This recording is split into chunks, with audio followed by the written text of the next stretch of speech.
ஹத்தா இதா அத்தவ் அலா வாதி நம்லி காலத் நம்லத்துன் யா அய்யுஹன் நம்லு உதுகுலு மசாக்கினக்கும் லா யஹ்திமன்னக்கும் சுலைமானு வ ஜுனூதுஹு வஹும் லா யஷ்உரூன். என்ன அர்த்தம்?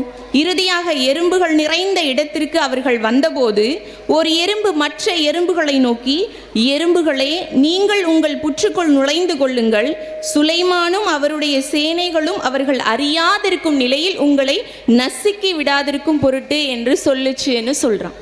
ஒரு எறும்புக்கு தன்னுடைய இனத்தின் மீது இருக்கக்கூடிய பற்று இருந்துச்சா இல்லையா? அதை குறித்து அல்லாஹ் பேசுறானா இல்லையா? இன்னைக்கு நாம என்ன பலஸ்தீனிய மக்களின் மீது மனிதாபிமானத்தோடு இருக்கிறோம், நம்ம கூட இருக்கக்கூடிய சகோதரர்கள் மீது என்ன மனிதாபிமானத்தோடு இருக்கிறோம்? எப்போ அல்லாஹ்விடத்தில் பிரார்த்தனையும் செய்யும் போதும் நமக்காக நம்முடைய குடும்பத்திற்காக நிறைய செய்கிறோமே தவிர, என்னுடைய சமூகம் இப்போ உண்மைக்குமே சீரழிந்து கொண்டிருக்கிறது இறைவா, ஒரு நேரான பாதையில் வழிநடத்தக்கூடிய ஒரு தலைவரை எனக்கு நியமிச்சு கொடுன்னு அல்லாட்ட கேட்டிருப்போமா? இங்கே கேட்கலாம், நம்முடைய சமூகம் என்னமா சீரழிதுன்னு. உண்மைக்கும் யோசிச்சு பார்த்து சொல்லுங்கள். சோஷியல் மீடியாவில் நம்முடைய சமூகம் எந்த நிலைமையில் இருக்குது? சின்ன பிள்ளைக்கு ஃபோனை ஆப்ரேட் பண்ண தெரியறதை பற்றி நான் இங்கே பேச வரல. சின்ன பிள்ளை போஸ்ட்டை போட்டு அதுக்கு எத்தனை லைக் வருதுன்னு தேடிக்கிட்டு இருக்கு இன்னைக்கு காலகட்டத்தில். இருக்கா இல்லையா? இதை குறித்து நம்ம என்னைக்காவது வருத்தப்பட்டிருக்கோமா? என்னைக்காவது இதை குறித்து நம்ம சிந்திச்சு பார்த்துருக்குறோமா? ஏன் ஒரு மனிதாபிமானம் நம்மிடத்துல இல்லை? பக்கத்தில் இருக்கக்கூடியவங்க மேலே இல்லாததுனால தான் பலஸ்தீனில் இருக்கக்கூடிய பிள்ளைகள் உணவுக்காக வரிசையில் நின்று வாங்கிய சூடான உணவை தன்னுடைய மேலே கொட்டிக்கிட்டு அந்த உணவை சாப்பிடவும் முடியாமல் வழியில் துடிக்கும் பொழுது நல்லா ஸ்கிப் பண்ணிவிட்டு அடுத்த வீடியோவுக்கு போகக்கூடிய மன நிலைமையில தான் இன்றைக்கி நிறைய பேர் இருக்கும். எத்தனை பேர் அதை பார்த்து கண்ணீர் விட்டுருப்போன்னு நினைக்கிறீங்க? எத்தனை பேர் அதை நினச்சி யா அல்லாஹ் இவர்களுடைய நிலைமை எப்படி இருக்குன்னு ஒரு நிமிஷம் அதே இடத்துல உட்காந்து துவா கேட்டிருப்போன்னு நினைக்கிறீங்க? கண்டிப்பாக கிடையாது சகோதரிகளே. பெருநாளைக்கு என்ன துடி எடுக்கலாம், பக்கத்து வீட்டுக்காரங்களோட எந்த கடைக்கு போகலாம், என் வீட்டுக்காரரை எந்த மாலுக்கு கூட்டிகிட்டு போகலாம், இதுதான் நம்முடைய முழு சிந்தனைகளாக இருக்குது. வரிசையில் நிற்கக்கூடிய பிள்ளைகள் உணவை பசியால் தான் வாங்குறாங்க.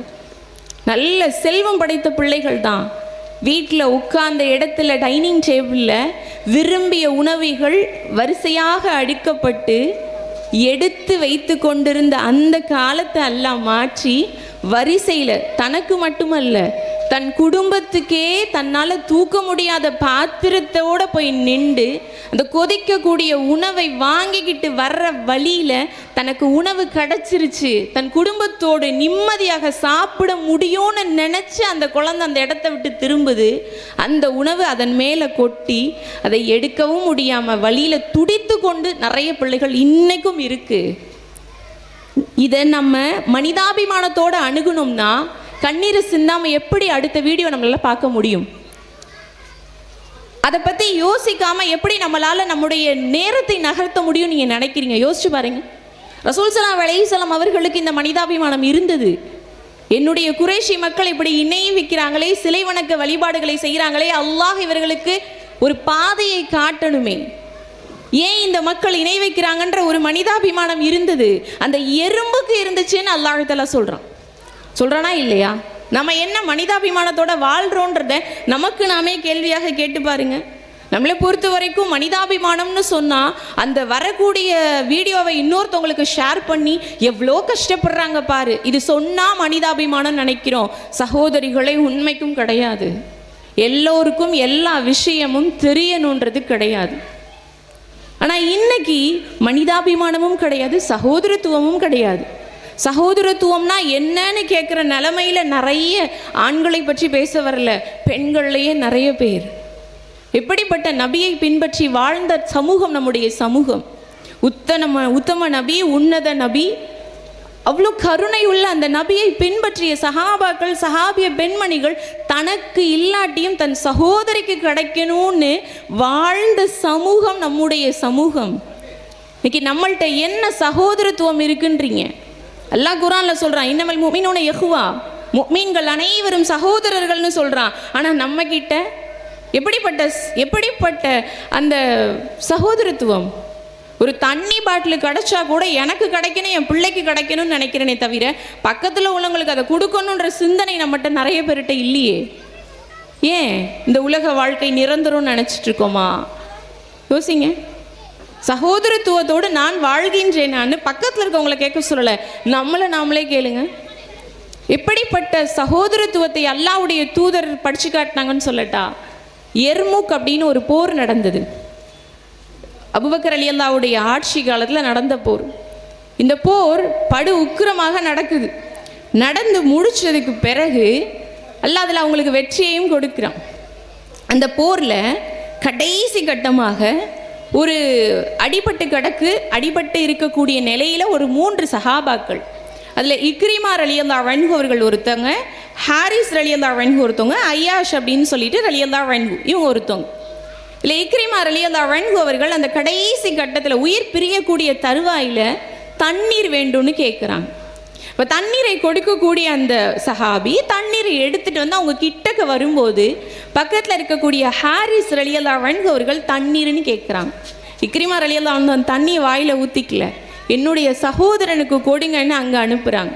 கடுமையான தாகம், போரினுடைய வெளிப்பாடு, போர் முடிஞ்சு அவர்களுடைய உயிர் அல்லாஹ்வுடைய பாதையை நோக்கி சென்று கொண்டிருக்கக்கூடிய நேரத்தில் தண்ணீர் தேவைப்படுது. குடிக்கலான தண்ணீர் கிட்டக்க வந்த நிலையில் கூட தன் சகோதரனுக்கு தண்ணீர் தேவைன்னு சகோதரனிடத்தில் கொண்டு போய் கொடுங்கன்றாங்க. ஹாரிஸ் ரலியல்லாஹு அன்ஹு அவர்கள் தண்ணீரை பருகலாம் நினைக்கும் போது ஐயாஷ் ரலியல்லாஹு அன்ஹு தண்ணீர்னு கேட்குறாங்க. அப்போ அவங்க சொல்கிறாங்க, என்னை விட என் சகோதரனுக்கு தான் தண்ணீர் தேவை, அவனுக்கு கொண்டு போய் கொடுங்க, அவங்களுக்கு கொடுங்கன்றாங்க. ஐயாஷ் ரலியல்லாஹு அன்ஹு அவங்கள்ட்ட தண்ணீர் போகுவதற்குள்ள அல்லாஹ்வுடைய பாதையில் அவர்கள் உயிரை நீத்திடுறாங்க. சரி, நம்ம ஹாரிஸ் ரலியல்லாஹு அன்ஹு அவங்களுக்காவது கொடுப்போன்னு வந்தால் அவங்களும் ஷஹீது. இக்ரிமா ரலியல்லாஹு அன்ஹுட்ட போனால் அவங்களும் ஷஹீது. 3 பேருமே அந்த தண்ணியை குடிக்கல. ஆனால் என்ன உணர்வு அவங்கள்ட்ட இருந்தது? சகோதரத்துவம் இருந்தது. அல்லாஹ்வுடைய தூதர் இந்த சகோதரத்துவத்தை தான் காட்டி கொடுத்தாங்க. தன் சமூகம் முன்னேறுவதற்கு ஆக சிறந்த சகோதரத்துவம். ரசூல் ஸல்லல்லாஹு அலைஹி வஸல்லம் அவர்கள் மக்காலேருந்து மதீனாவுக்கு வந்த உடனேயே மக்கள் எல்லாரையும் கூப்பிட்டு உங்ககிட்ட இருக்கிறதெல்லாம் கொடுங்க, நான் முஹாஜிர்களுக்கு கொடுக்குறேன்லாம் ரசூலுல்லாஹ் சொல்லலை. என்ன பண்ணாங்க? என்ன செயலை செஞ்சாங்க? முஹாஜிருக்கும் அன்சாரிகளுக்கும் இடையில் சகோதரத்துவத்தை ஏற்படுத்தினாங்க. ஏன் இன்னைக்கு அந்த சகோதரத்துவம் நம்மக்கிட்ட இல்லை? இன்னைக்கு எல்லாரையும் ஃப்ளைட்டு பிடிச்சி பலஸ்தீனுக்கு போங்கன்னு சொல்லலை. எல்லாம் அந்த வாய்ப்பை கொடுத்தாலும் போகுவதற்கு தயாராக இருக்கிறோமான்னு கேட்குறேன். அந்த சகோதரத்துவ உணர்வு, என்னுடைய சகோதரி அங்கே தன் குழந்தையை இழந்து வாழ்கிறாளே அப்படிங்கிற அந்த நினைப்போடு இங்கே நம்ம இருக்கிறோமா? என்னுடைய பிள்ளையை ஒத்த வயதுள்ள ஒரு பிள்ளை தாயையும் தந்தையும் இழந்து துடிக்கிறதே, எனக்கு அந்த உணர்வு வருதா? எனக்கு காயம் வருதா?